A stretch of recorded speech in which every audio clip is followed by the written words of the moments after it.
Right. Okay, we're good to go. Hello, back again with me, Alvin, and good morning, good afternoon, good evening, whatever you are. Welcome back to this channel, and let's just straight into it. Today, I'm gonna showcase another project that I have recently. Actually, this is the last project that I have been working on, and it is called Aplikasi Manajemen Nota. In English, it is translated to Laundry Invoice Management System. It's in Indonesia, but don't worry, I will walk through with the translates. And perhaps I should explain why did I make this application. So there is a local laundry in here that has been operating for the last 10 to 12 years. And one thing that I noticed that this laundry was documenting all of their invoices manually. So with a pen and paper. And in my opinion, in my honest opinion, it's a little bit not too efficient because imagine if you need to find one particular invoice in stacks of invoices, imagine that will be very much frustrating. So I decided to make an application, an all-in-one application that will manage the invoices for you. All the owner of the laundry needs to do is to input some data, and that's it, pretty much to go, pretty much ready to go. And there are some features that this application offers. I will walk through those features one by one. And the first one is buat nota. That's in Indonesian, but in English it is translated to create an invoice. So this is the page that we will create our invoice. Pretty much straightforward, isn't it? So imagine if a customer walks into the laundry and they bring a bag of clothes, and this is the page where we will write or type the descriptions or the details of those clothes. So first of all, the name of the customers. Let's use mine, Alvin. And for the contact, let's do a dummy email. Okay, so in here we've got a selection for the duration of the laundry.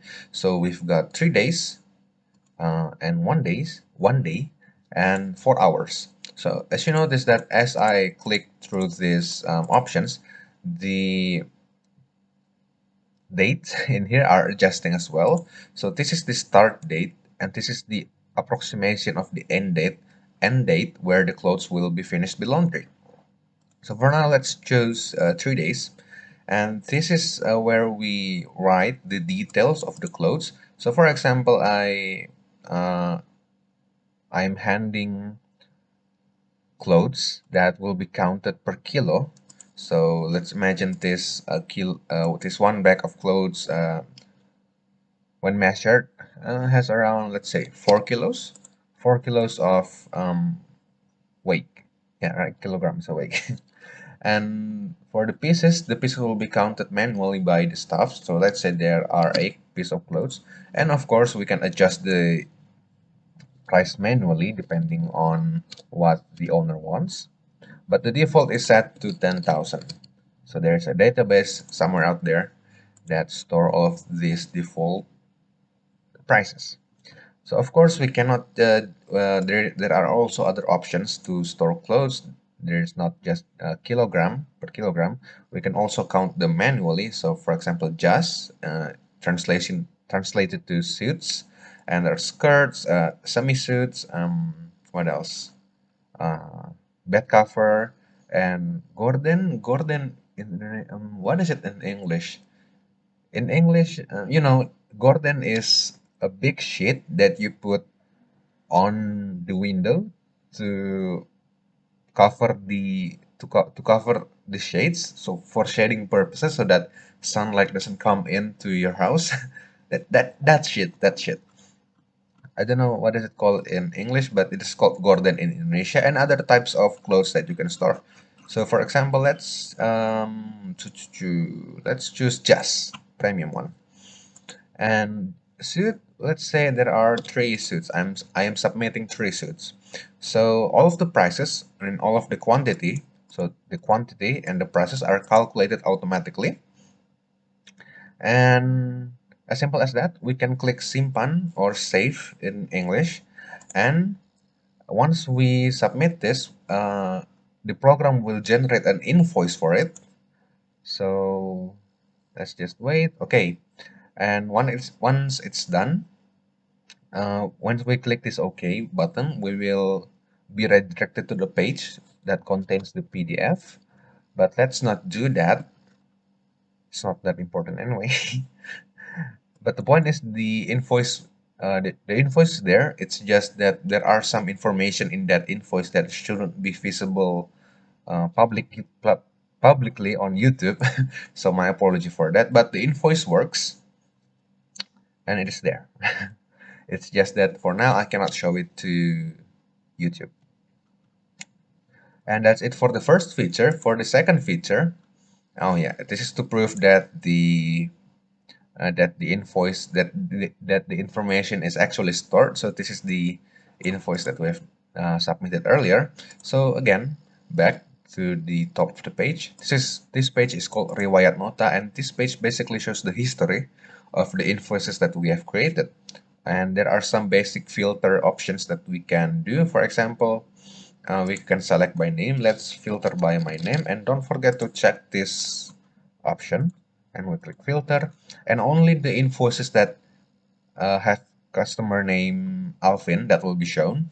And we can also filter it by the status of the invoice. So there are basically three status of invoices. The first one is red. So the red one means that the clothes have been received by the laundry, and that's it. We only received it, we note it, nothing else. It is not being processed, it is not being assigned to any employee. That's it. We just receive it. That's red. And next one is blue. Blue means we are currently processed this clothes. So we have an employee. We have assigned this clothes to that employee, and that employee is currently processing those clothes. The third one is green, and as you might guess, it means that the clothes are already being retrieved by the customer. So the clothes is done, it's washed, it's packed, and the customer have picked and have paid the clothes. We can sort by that also. Let's turn this off, and oh, looks like there are no there are no clothes that have been retrieved by the customer. So let's do that. Let's do that actually, because there are some clothes that have been assigned to employee, but looks like there are no um, clothes that have been retrieved by the customer. So let's switch that. So this Mr. Burhan, let's change the retrieval status. All right. Now, as you can see, there's no Mr. Burhan in here because we filtered by blue status. So let's switch that to green, and you can see, yep, there's Mr. Burhan right there. Mr. Burhan right there. Of course, I don't know if there is actually a person called Mr. Burhan, but if there is, I'm totally apologize for using your name. It's purely coincidence. Okay, that's it for the second feature. For the third feature, it is a feature where we assign which invoice to which employee. So there are dummy employee name Wawu and Ida. It is a dummy employee name, and we can assign all of these notes to these employees. So we can just choose, for example, Wawu, and we can select invoices that we want to assign to Wow. For example, these invoices, and all we need to do is to click this tambah or add button. So boom and bam, and success. We are assigned all of those clothes to Wow. And where we able to see them? It is through. It is by going to this tab. It's called Daftar Antrian. Simply translate to a list of, not a list of, it's a queue. It's a queue of clothes, basically that. And let's see here. We've got Wow, and there are some clothes in here. Of course, we can filter them. So let's say we can filter by date. So it's a little bit complicated, but let's do that anyway. Okay, so there are clothes from, let's see, let's say we want to filter the clothes from June 19th until July 1st. Okay, so let's click this. So let's use the date picker. June 19, June 19, June 19. Okay, that's done until July 1st. Okay, and all we need to do is to click filter and bam. So all of the clothes in here are the clothes for June 19 until July 1st. July 1st, July 1st. Okay, it's not July 1st, 00, because there are no customers that uh, that input their clothes at midnight. So let's switch it to 23:9 no, 9 23:59. Click filter and there you go. We've seen clothes for July 1st. Cool. And for the last feature, and this is only a sandbox, that is where I play around during development. Please pay this no mind, this won't be on production. So the last one is gaji karyawan, or basically translates to salary. So this is the page where we can see the salary of the employees. So since we've got the data regarding which employee process which invoice, we can basically determine the salary of those employees by seeing the accumulation of invoices that they have they have processed.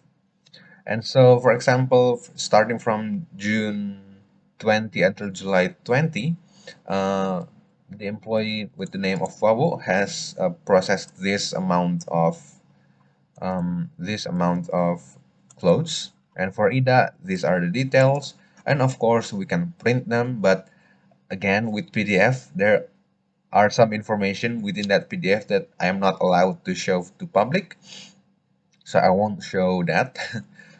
But you notice that in here there are there is a label called Pakayan Lainnya. So if we go back to this menu where we create invoice and we select this drop down and we go all the way down, there is an option, a type called Lainnya, and this is basically to mitigate if there is a new clothes that a laundry has never processed before. So for example, what is it called? Imagine if there is an item called mountain sheet, or I should rephrase it to mountain blanket. Let's say mountain blanket. What is mountain blanket? I don't know either because that's just a term that I made up. But basically, I can write mountain blanket right here, and I can determine the price for it. Let's say 15,000 per blanket and let's say there are five of them. So this is the function of the Lainnya menu. So this is to mitigate if there is a type of clothes that we are not able to categorize it. We cannot put it to kiloan, we cannot put it in a wedding dress, we cannot put it to anywhere else. And so that particular type of cloth will go to the Lainnya clothes. Basically, basically it's the other type of clothes. And yep, that's basically it. Probably this is my longest video because there are some features that quite interesting to be talked about. But that's pretty much it for the showcase of today's project. And I hope you like it. I hope you got inspired to develop something similar. And yeah, that's that. And I'll see you on my next video. Bye bye.